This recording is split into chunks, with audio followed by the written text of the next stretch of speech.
মানুষের আছে যত বেশি তার চাই তত বেশি।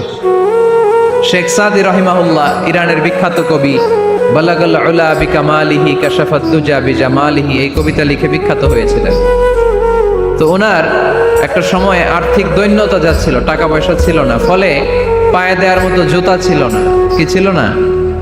জুতা ছিল না। তো খুব আফসোস করে একদিন মনে মনে আল্লাহরে বলে, আল্লাহ, আমি এত বড় কবি, আমার পায়ে দেওয়ার মতো জুতা নাই। আফসোস করে ঘর থেকে বের হয়েছে। বের হয়ে দেখে এক ভিক্ষুক ভিক্ষা করে। ওই ভিক্ষুকের দুইটা পাই নাই, ভিক্ষুকের দুইটা, আর কবি সাহেবের কি নাই? জুতা নাই।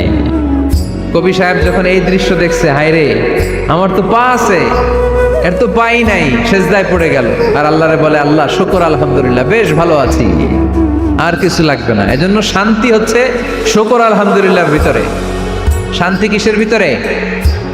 শুকর আলহামদুলিল্লাহর ভিতরে। এজন্য আওয়াজ করে পড়েন আলহামদুলিল্লাহ। আপনার চাহিদার কোনোদিন শেষ হবে না।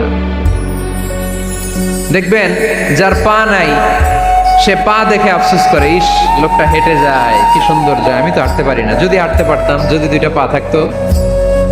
যার পা আছে, সে সাইকেলওয়ালাদেরকে দেখে আফসোস করে, ইস, আমার যদি একটা সাইকেল থাকতো তাহলে তার হাঁটা লাগতো না, সাইকেল দিয়ে বাজারে যেতাম। যার সাইকেল আছে, সে আবার হুন্ডাওয়ালাদেরকে দেখে আফসোস করে, ইস, একটা হুন্ডা যদি থাকতো তাহলে তো ভোঁ ভোঁ করা যাইতো না।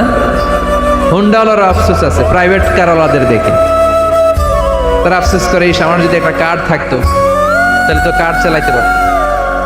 যাদের প্রাইভেট কার, এদেরও আফসোস আছে, ইস, আমার যদি একটা হেলিকপ্টার যদি থাকতো তাহলে তো উড়াল মারতে পারতাম, ঠিক না?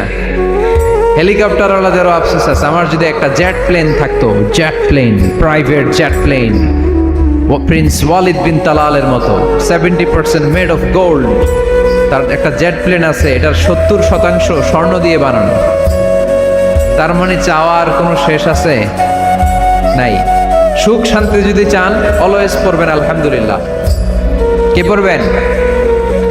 টাকা যার বেশি, টেনশন তার বেশি। সাধারণত টাকা যার বেশি, রোগ তার বেশি। টাকা যার বেশি, শান্তি তার কম। আপনি খোঁজ নিয়ে দেখেন, 1000 কোটি টাকার মালিক, ঘরে শান্তি নাই। স্ত্রীর সাথে মনোমালিন্য, স্ত্রী যায় একদিকে, উনি যায় আরেকদিকে। পোলায় কই যায়, পোলায় নিজেও জানে না, মেয়ের অবস্থা খারাপ, আরেক ছেলের সাথে হাঁটে।